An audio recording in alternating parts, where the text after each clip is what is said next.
Good evening everyone. आपने Vietnam वार के बारे में सुना है? हिस्ट्री की सबसे लंबी और दर्दनाक लड़ाइयों में एक गिनी जाती है वियतनाम वॉर। 20 साल तक लड़ी गई थी, 1955 से 1975। वैसे तो ये उत्तरी और दक्षिणी वियतनाम के बीच में लड़ी गई थी, पर उत्तरी वियतनाम के पीछे थे यूएसएसआर और चीन, और दक्षिणी वियतनाम के पीछे थे अमेरिका और मित्र देश। ये एक प्रॉक्सी मिनी विश्व युद्ध था, दो महाशक्तियों के बीच में। ये युद्ध यूएसए के लिए नाइटमेयर साबित हुआ था। इसमें उसके करीब 58,000 से ज़्यादा सैनिक मारे गए थे, जंगलों में, मार्शलैंड्स में। इस युद्ध में घायल होने वाले लाखों अमेरिकी सैनिकों में से एक की मैं एक बड़ी अजीब कहानी बताता हूँ आज आपको।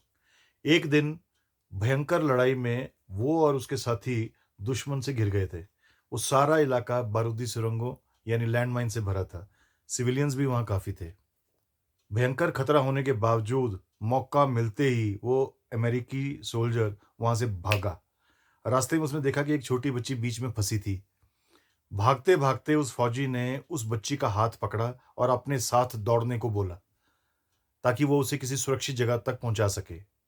उबड़ खाबड़ दलदली रास्ते में वो बच्ची कहीं पीछे ना छूट जाए, इसलिए उसने उसके हाथ को कस कर पकड़ रखा था।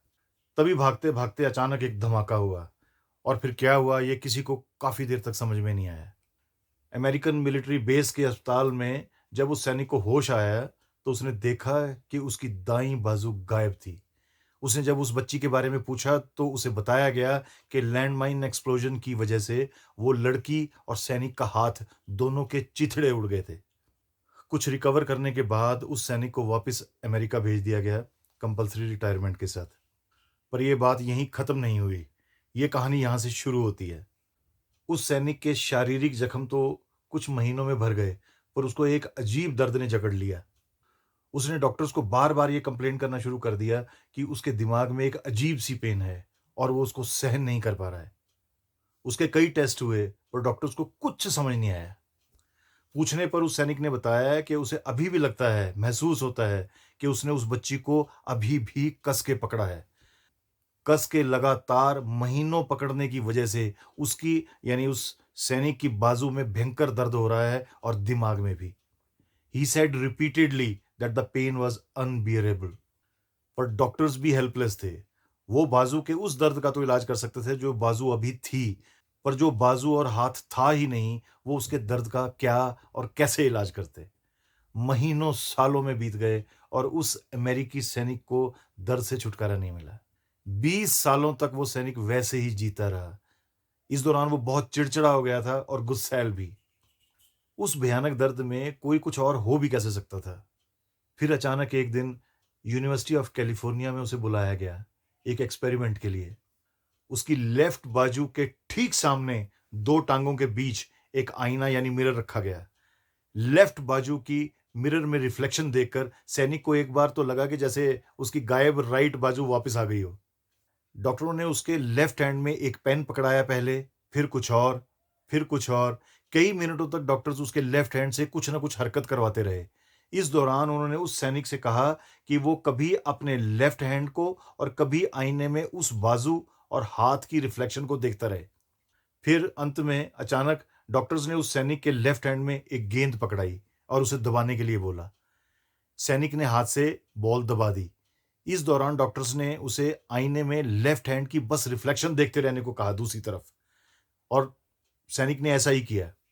लेफ्ट हैंड में वो गेंद को दबाता रहा और दाईं तरफ उस हाथ की रिफ्लेक्शन को लगातार देखता रहा।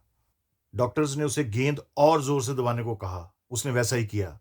फिर डॉक्टर्स ने कहा और जोर से, उसने और जोर लगा दिया। डॉक्टर्स बार बार कहते रहे उससे कि और जोर से, और वो और जोर से गेंद दबाता रहा। फिर डॉक्टर्स बोले, उतनी जोर से गेंद दबाओ जितनी जोर से तुमने उस बच्ची का हाथ पकड़ा था, और सैनिक ने वैसा ही किया। फिर डॉक्टर्स अचानक बोले, अब गेंद को एकदम छोड़ दो। सैनिक ने छोड़ दी।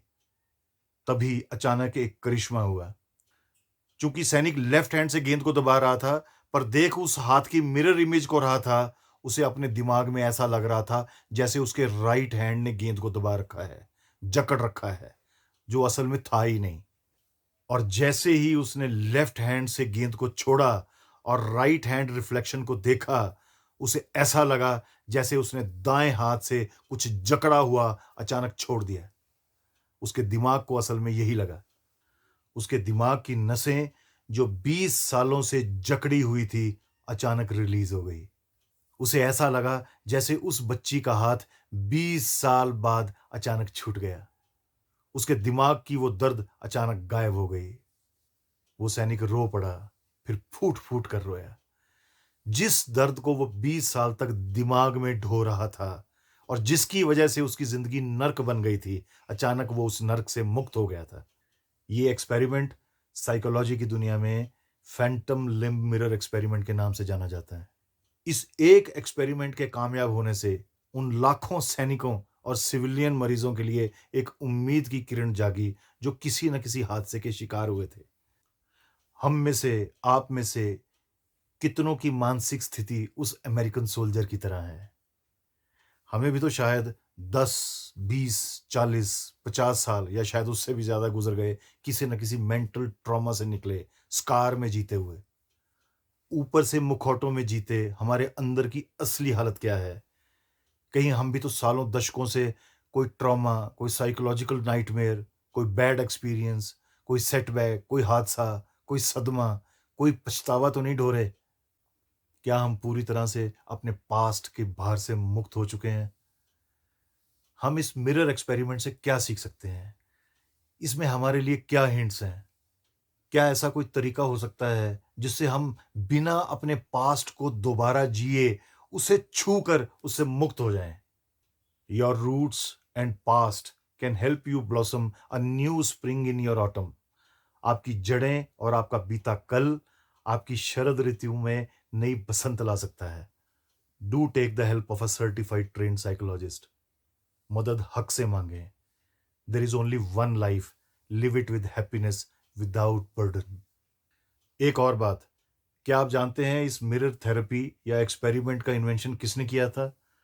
वेल, वो हैं Indian American neuroscientist professor V S. Ramachandran, department of psychology, university of California के। Thank you for your time. God bless you.